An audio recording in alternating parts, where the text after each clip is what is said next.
We start, Monse, with a conversation about a player who hasn't played because she's injured, but it's about a player talking about that player. And we are talking about Sophie Cunningham, talking about Caitlin Clark. You heard the audio. I've heard the audio, but maybe not everyone has heard the audio of what Sophie Cunningham had to say. We do have the clean version. Trust me, we do. Had to say about Caitlin Clark in the WNBA. Here was Clark's Indiana Fever teammates recently. It literally pisses me off when people are like, she's not the face of the league. Who would be? What? Sabrina? No. No, there's really good, well-known people in our league. I'm not discrediting them. We have a lot of badasses in our league. Yeah. Hell yeah to that. I'm all for that. But when people try to argue that she's not the face of our league, or if our league would be where we're at without her, you're dumb as shit. Yeah. You're literally dumb as Okay. Are we dumping only one letter now? It's pretty darn close, but you really get the sense of what she's saying about Caitlin Clark, saying this in her debut podcast of the Show Me Something podcast that she has launched, her own podcast. And I think it's actually a great topic because the reason that Sophie Cunningham has her own podcast, Monse, is because she stuck up for Caitlin Clark. And that's all she had to do. And look at everything that's happened for her, Dan. It's incredible. The WNBA is so lucky that Sophie Cunningham is doing this because Caitlin Clark isn't playing. Angel Reese has been hurt. So who are people talking about? Sophie Cunningham? It was, you're exactly right. So much so, Monse says to me that she's filled a void because Angel Reese was hurt. I had zero idea that Angel Reese was injured. I did not. Did you know, Jason? You follow the Indiana Fever. Did you know that Angel Reese was hurt? No, I didn't. I didn't either. I had no idea. Back injury, right?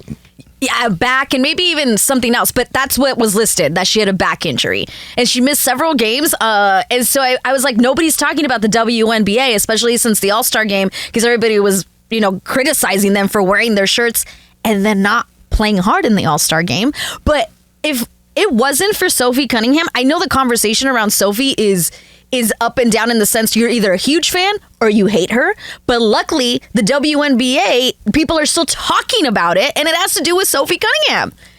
Isn't it the same reason with with Caitlin Clark? I mean, it's the same sort of parameters. Fair, and same thing with Angel Reese. Yes, you're on one side or the other. You can't. With most people, you can't like both of them. If I say something positive about Angel Reese, it would be, why do you hate Caitlin Clark? I didn't even mention her. If I say something positive about Caitlin Clark, why do you hate Angel Reese? They unfortunately come hand in hand. This is the part that I don't understand. And I think that it is clear as day. And for some reason, whatever reason, Sophie Cunningham is the only one that truly gets it. It's when you stick up for Caitlin Clark, guess what? It could be pretty good for you as well. So whether you want to believe, whether you want to side with Caitlin Clark or not, it could be genuine, it could be fake. But Sophie Cunningham has given now not one, but two examples of when you support your teammate who is the face of the WNBA, good things happen to you. Yet the rest of the league continues to bend over backwards to not try to get those good things to happen to them. To me, it's not rocket science. If a player on another team would show support of Caitlin Clark, I guarantee that player and their popularity would take off. Now, it may not be into the stratosphere where I think Sophie Cunningham's has because she's a teammate, same jersey, jerseys are selling out, but you can't tell me that there wouldn't be some positive run or you would become more popular because of what you said, which I don't think really hurts anything because I don't know why everybody would have to be against it. So for some reason, Monse, other WNBA players are not picking up on the game plan and how they could make themselves more popular because they can't swallow their own pride. They can't get out of their own way. They should follow Sophie Cunningham's example. And guess what? They may actually benefit for it. That's what I don't understand. Yeah, you're never going to understand that jealousy is a very powerful drug. And that's what underlines here a little bit. Sophie Cunningham's trajectory of popularity happening as quickly as it did literally overnight, it is shocking that nobody else has picked up on that. And you could maybe wonder if some of these WNBA players see the negativity that Sophie Cunningham is also getting, because it's not all, good attention that she's getting. She's getting a lot of negative attention from anybody that does not like Caitlin Clark. And so maybe that is a factor as to why a WNBA player may not want to follow in the same footsteps. But to not see the immediate benefit that Sophie Cunningham has received from it is silly. And Sophie Cunningham saying, of course, she's the face of the league. You're an idiot if you're not. Like, she's not. She's stating facts. Anyone who still till this day says that she's not the face of the league, you're just kind of like, well, I can't take you seriously. Then I can't have a legit conversation with you about the WNBA if you look at it that way. I agree. Yes. Because you're looking at it blindly. Nobody is. And I think you were in the day maybe when Aaron Torres is in. I think it's very difficult for people to still have a legitimate conversation about any of this. Yes. But I will say that Sophie Cunningham does not have a podcast 3 months ago. Not even. It's probably not even something she's thinking about 3 months ago. No. Someone called her and said, yo. In fact, Sophie Cunningham, wasn't she reportedly involved with an executive of the Phoenix Suns? That's where reports of that. Yes. None of that is being talked about. Nope. None of that. So even if you say negativity, there may be people who are anti-Caitlin Clark in the WNBA that may take shots at Sophie Cunningham. And then there's real world stuff where she was maybe having an inappropriate relationship with someone in the Suns organization that we completely ignore. We aren't even talking about that, and that's real world stuff because we're living in fantasy WNBA world on who likes who. And so if you are going to live in fantasy WNBA world, why not get on board on the train that's going through Candyland? Absolutely. Right? There's just lollipops and suckers and it's beautiful. What because a miracle treat day. All Sophie Cunningham had to do was shove an opposing player. That's all she had to do, and jerseys selling out, podcasts rolling in. I get it. She's an attractive person. She has an Arby's deal now. Do you think if any other player in the NBA would have worn a WNBA that didn't stick up for Caitlin Clark that would have worn an Arby's shirt, do you think Arby's is like, we're on board with that? Heck no. No. But it was Sophie Cunningham. So guess what? Arby's is on board. Like, let's load it up. Like, it is. And for no one else in the entire league to raise their hand and just be like, I support Caitlin Clark. How about her former teammates at Iowa? How many are in the league, Sam? I don't know. Kate Martin, Megan Gustafson, Kate Martin, and then Lucy Olsen over at the Mystics. Speak up for her. Guess what?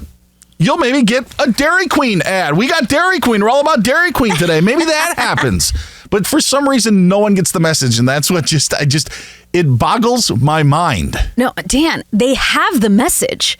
They just, jealousy is a powerful drug that Can't it doesn't matter. Pride. It doesn't, they know the message. They see it in front of their faces. And instead of maybe jumping on that train and doing that, they rather sit back. Now, obviously, like you hit it, Sophie Cunningham is attractive, very attractive. That helps the situation. So the jealousy here comes twofold. Not just jealousy of Caitlin Clark, but jealousy of this attractive girl that's getting all this attention. And she also seems fun. Like, her TikTok videos seem fun. Like, I would have a cocktail with Sophie Cunningham. And I wouldn't say that about a lot of other people in general. Cocktails are involved, Monse. Come on. Cocktails. Yeah, yes, I know. Like, I'm just saying, like, if drinks are involved, let's lower the bar, You'll have one with Iowa Sam, right? I love Iowa Sam. Iowa Sam and I have cocktails all the time. I get what you're saying. She's relatable. She's relatable. Yes. That's a perfect word. She seems fun, and she's out here defending her teammate as she should, which is crazy to think that, like,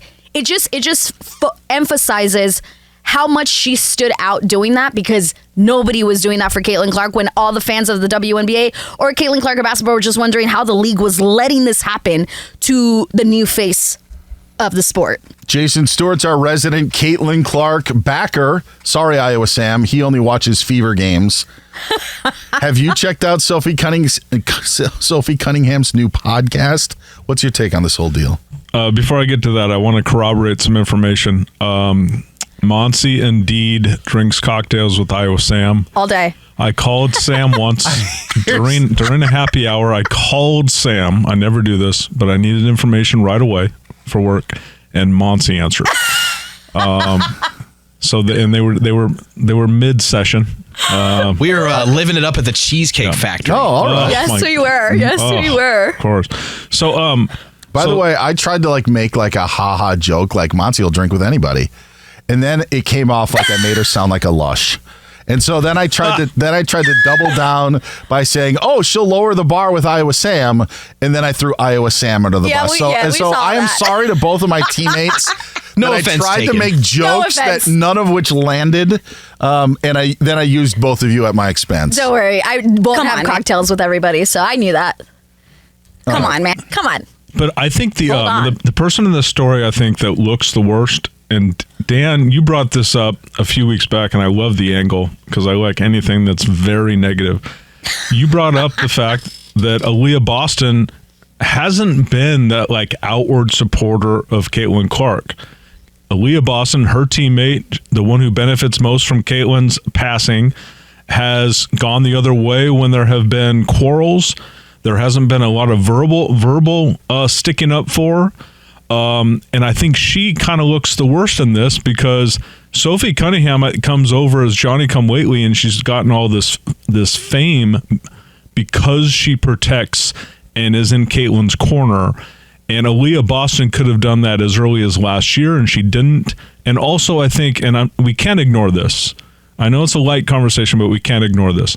A straight white woman is getting all the Arby's and the podcasts for defending a straight white woman. And I think that when you talk about jealousy, I also think that there's this resentment among WNBA players towards both of those things. I don't disagree with that.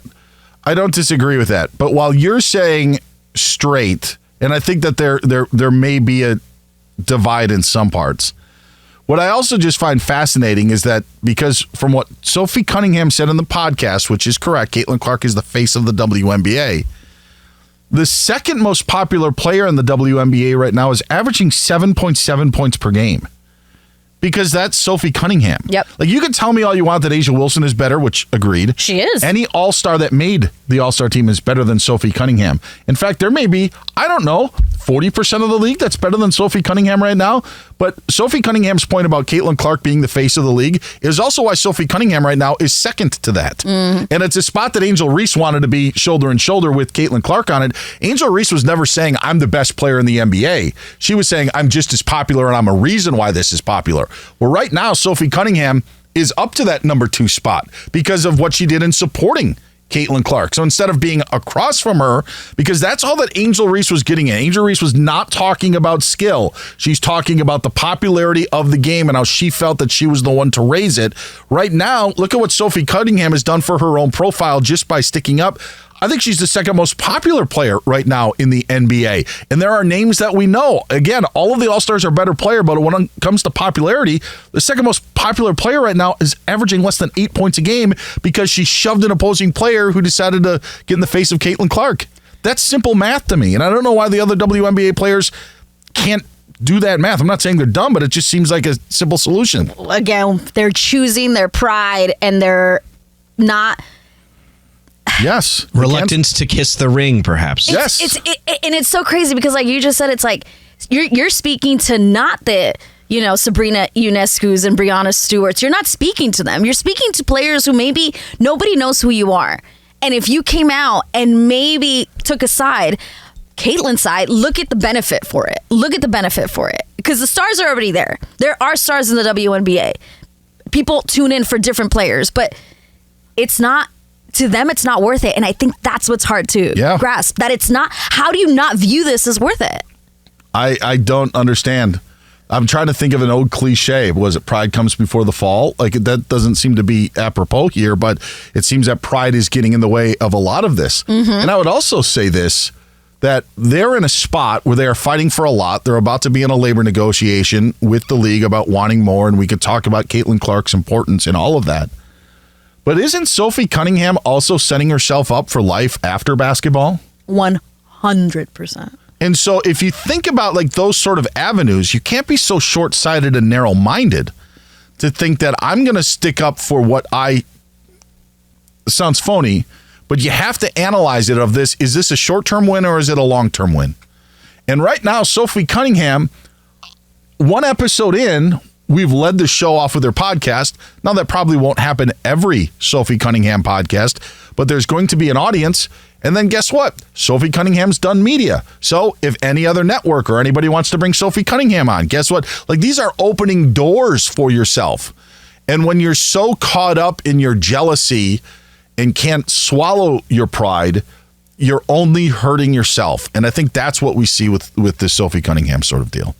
She's popular. She's going to be popular after the game. She's 28 years old. Is she going to be playing in the WNBA in 10 years? I'm guessing no. And I'm guessing at some point there are going to be opportunities for her that will make her say, well, I don't want to play in the WNBA. I can make more working for ABC, or I can be working for Fox or NBC or something like that. Like, those are going to be the avenues. I can work more just being an RB spokesperson. Like, those are the opportunities that are at hand if all you have to do is just stick up for a player, by the way, who has done nothing but good for the NBA. It's not like you're sticking up for OJ, okay? You're not doing that. You're sticking up for someone who is innocent, basically, in all of this. That is all that you're doing. And you could reap the benefits. Sophie Cunningham's the only one who understands that. Yeah, I think there's also the side where all the other maybe WNBA players are like, we are going to band together and we're going to isolate the fever. Sure. And that might be something that's also crazy to think, because it's like all you're doing is actually making them more popular, even by isolating them. They'll be isolated in front of their 17,000 fans a night. Yes. Like, even you doing that, it's not benefiting you. You're still making them more popular, which is crazy. I mean, what did you call Sophie? Sophie Cunningham. Stunning. But you had me at Arby's. Yeah.